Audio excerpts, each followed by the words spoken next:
Okay mga ka-trigger, welcome pong muli dito sa ating munting YouTube channel. Ang ating video ngayon ay hindi tayo makapag-live dahil nagluloko ang internet, kaya ang gagawin na lang natin ngayon ay puro upload videos, kaya video delay ang ating pag-upload. Okay, bago ako bumati at magpasalamat ay gusto ko lang muna basahin ang ating content ngayon mula sa katanungan ni Bawi Damam. Bawi Daman. Okay, sabi niya, may video po ba kayo sir about kung ano mga dapat i-check sa second hand pistol sa 1911 45 ACP bago ito bilhin para masigurado na gumagana pa at paputok. Salamat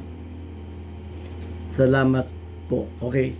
So yan, ano ang mga dapat nating alamin kung tayo ay bibili ng second hand na 1911 na pistol. Okay, so para hindi tayo mabudol. Okay, so magandang katanungan yan at magbibigay ako sa inyo ng mga tips. Bago yan ay gusto ko lang muna kayong pasalamatan sa inyong pagla-like at pag-share ng ating mga videos dahil ang ating YouTube channel, ang kinikita nito ay tinutulong natin sa ating mga beneficiaries sa 6 na estudyante na anak ng mga single parent. Kaya maraming salamat do sa hindi nag-skip ng ads, ganyan din sa mga pagla-like and share, at ganyan din do sa isa nating sponsor na si Sir Noy Pisa, America ng Virginia, USA. Bagaman sir ayaw mo magpakilala, maraming salamat sa iyo dahil malaki na tulong mo sa ating mga bata. Okay, at punta na tayo dito sa katanungan ni Bawi Daman. Okay, so ano ang mga dapat nating gawin? Kung halimbawa, kahit sa ating mga baril, paano natin malalaman na functional ba o safe ba yung ating mga 1911? Ano ang dapat nating gawin?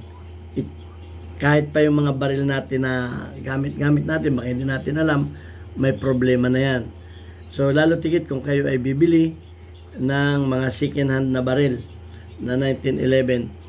Okay, unang-una, siyempre titingnan muna ninyo kung kayo bibili, kung may papel ba yan o license, kung yan ba ay hindi yung tinatawag natin na loose firearms. Nasa sa inyo na yan. Kung gusto ninyo, wala na akong pakialam dyan. Kung yan man ay, kung gusto nyo bumili ng loose firearms. Pero ang ating topic ngayon ay dun sa kondisyon ng baril, kung paano natin malalaman. Okay, unang-una kong tinitingnan kasi dyan, pagka gusto kong malaman na maganda, maayos pa yung baril o original, ay unang-una tinitingnan ko dyan yung grip. Tinatanggal ko yung grip, tinitingnan ko kung merong bushing, screw bushing. Okay, dahil kung walang screw bushing yan, kung nakadirekta na kagad dun sa frame, red flag yan. Okay, yun ang unang-una kong tinitingnan. At siyempre, unang-una safety. Lalo kung kayo hawak ng baril, siyempre, safety ay titingnan muna ninyo kung may magazine. Release muna ang magazine, check ninyo ang chamber, okay, kung walang bala, para iwas tayo sa aksidente. Okay, so ang unang titingnan muna ninyo dyan ay yung thumb safety, kung gumagana ba yung thumb safety. Malalaman ninyo yan kung ikak ninyo yung hammer, pagkatapos ay engage na yung thumb safety, i-safe ninyo at kalabitin ninyo. Okay, dapat yan, pag kinalabit ninyo at nakasafe, hindi papalo siyempre yung hammer. Wala naman kasi hindi kaker yan. Okay, dapat ganoon. Hindi papalo ang hammer kung nakakak, tapos naka-safety on, thumb safety on, kalabitin nyo yung trigger, dapat hindi papalo yan. So yung tinatawag natin na thumb safety. Pagkatapos, yun namang chichikin natin yung grip safety. Okay, ikakak ulit natin, wag nating pipisilin yung grip, yung safety, okay? At galawin natin yung trigger nya. Kalabitin natin yung trigger nang hindi tayo nakahawak doon sa grip safety. Okay, dapat yan, hindi papalo yung hammer. Okay, pag yan ay pumalo yung hammer, may problema yung grip safety mo. So yan ang pangalawa. Ang pangatlo naman na yung half cock. Okay, i-hapkak mo ngayon. Maririnig mo ngayon yung click. Okay, pag naghapkak na, tapos hawakan mo ng maayos, kalabitin mo ngayon. Dapat yan, hindi papalo ang hammer pag nakahapkak. O may video tayo niyan, baka may mga problema yung baril ninyo, may video tayo niyan kung ano yung dapat ninyong gawin. So yan, dapat yun, hapkak. Pagkatapos ay yung disconnector test. Disconnector test. Ang gagawin naman ninyo ay hawakan ninyo yung baril, i-press ninyo yung trigger, naka-trigger finger kayo, press ninyo yung naka-press yung trigger, pagkatapos ay inyong i-slide. Okay, ikasan ninyo yung slide, ibalik ninyo sa battery position. Pag close na niya, dahan-dahan ngayon ninyong i-release yung trigger. May maririnig kayong click, yun yung tinatawag natin na reset. Okay, magki-click yan. Okay, pagkatapos i-free ninyo yung trigger at kalabitin ninyo kung papalo yung hammer. Dapat papalo yung hammer. Pero pagka meron kasi yung may sira na pag inirelease ninyo, papalo na yung hammer. Hindi. Uulitin ko yung disconnector test. Hawakan ninyo, i-press ninyo yung trigger, ikasa ninyo, ibalik ninyo yung slide close, pagkatapos ay i-release ninyo yung trigger kung may maririnig kayong click. Okay, yun yung reset click. Pagkatapos ay kalabitin ninyo, dapat pumalo yung hammer. Yun yung tinatawag na disconnector test. Okay, so yan. At ang sunod naman ay titistingin naman natin yung kanyang mainspring at firing pin. Okay, so ikasa ninyo o ikak ninyo, pagkatapos ay itaas ninyo yung baril na ganyan, upward yung kanyang 90 degrees pataas yung kanyang baril, lagyan ninyo ng pencil. Yun yung tinatawag natin na pencil test. Okay, dapat ang iuuna ninyong ilalaglag do sa loob ng baril ay yung eraser. Pagkatapos kalabitin ninyo, dapat yung lapis ay tatalsik at lalabas doon sa baril. So yun yung pencil test para matisting natin na siguradong puputok kung okay ba yung firing pin niya at yung kanyang mainspring. So yun yung kanyang pencil test. Okay, yun yung una-una ninyong gagawin yung thumb safety. Unang-una, thumb safety. Okay? Ikakak ninyo, isi-safety ninyo, tapos kakalabitin ninyo, dapat hindi papalo ang hammer. Pangalawa, grip safety, check. Okay? Ikakak ninyo yung hammer, tapos ay huwag ninyong hawakan yung safety grip. Huwag ninyong hawakan ninyo, kalabitin ninyo yung trigger na hindi ninyo hinawakan yung safety grip. Dapat hindi papalo ang hammer.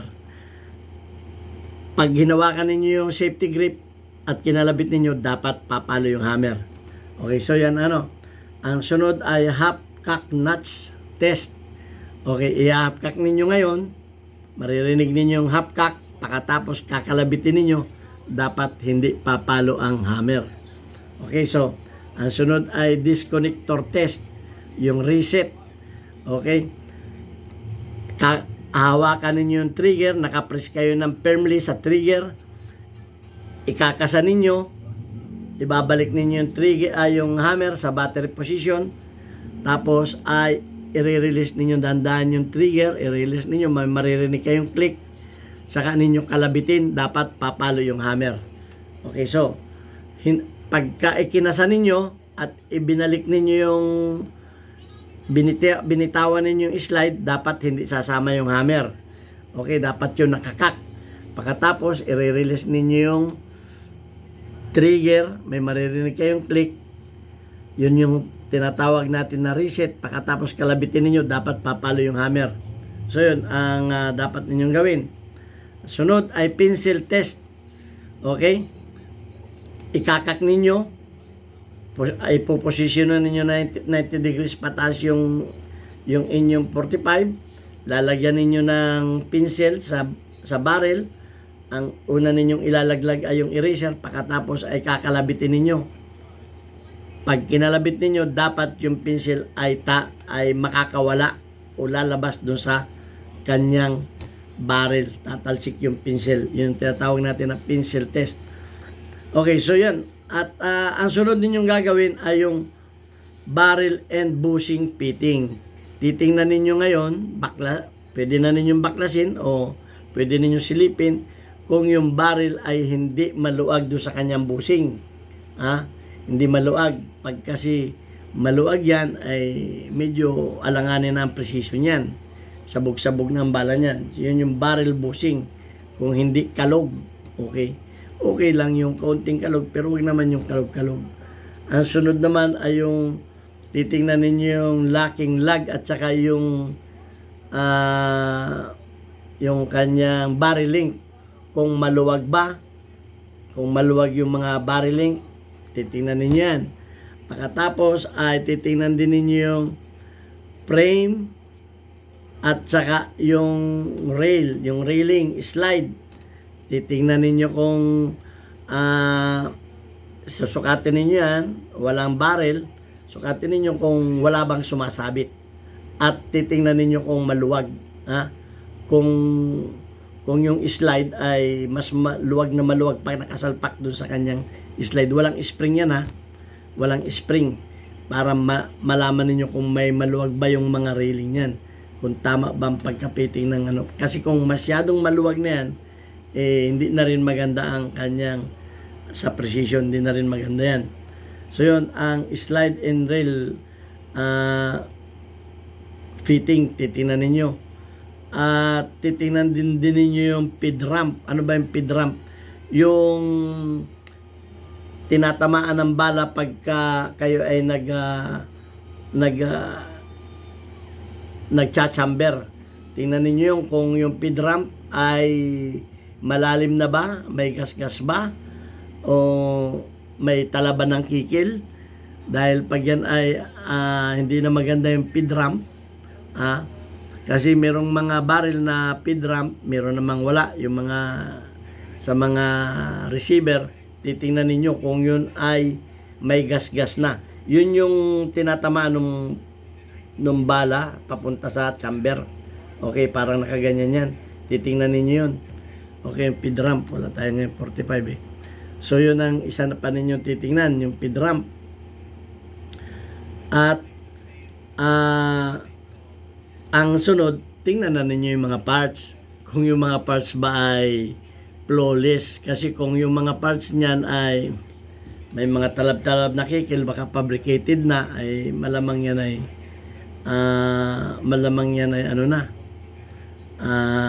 paltik. Kung ang mga, malalaman naman ninyo yung mga parts niyan kung ginawa lang kung fabricated lang. Kasi nga, hindi man flawless. At titingnan din ninyo yung loob ng slide at saka ng frame. Kung wala bang masyadong malalalim na tool mark. Kasi kung yan ay masyadong magaspang, kita yung mga kikil, ay malamang baka yan ay hindi original. So yan ang dapat ninyong tingnan. So kung yung mga appearance sa labas ay nasa sa inyo na yan. Kung okay ba sa inyo yung ano. Pero yun ang mga importante na titingnan ninyo sa mga 1911 para malaman kung mga original yan. Okay? Titingnan din ninyo yung condition ng barrel, yung bore. Sisilipin ninyo kung maganda pa ba yung maganda pa ba yung kanyang rippling. Pag yung rippling niya ay medyo malabo na, halos hindi mo na makita. Tapos pag isinukat mo yung balay, halos lumusot na yung head doon sa barrel, ay loose bore na yan. So yun ang isa ninyong titingnan din pa dyan, yung kanyang barrel. Tingnan ninyo pati kung yung barrel ba ay maganda ang loob, ibig ko sabihin makinis ba. Baka yan ay may mga kalawang-kalawang na yung loob, titingnan din ninyo yan. So yun ang mga dapat ninyong tingnan. At di siyempre, test fire din ninyo. Okay, yun ang huling-huli yung T-Spire. Pero ang nasabi ko na yung mga importante na dapat ninyong malaman. So hanggang dito na lang yung ating sakit nilalamunan ko. Okay, ito ay ating i-upload na lang. Okay, at shout out sa ating mga spotlight. Okay, so ang ating community spotlight ngayon, tingnan natin yung mga okay, nagluloko ang ating internet. Ayun, nawawala ang ating internet eh. Yan.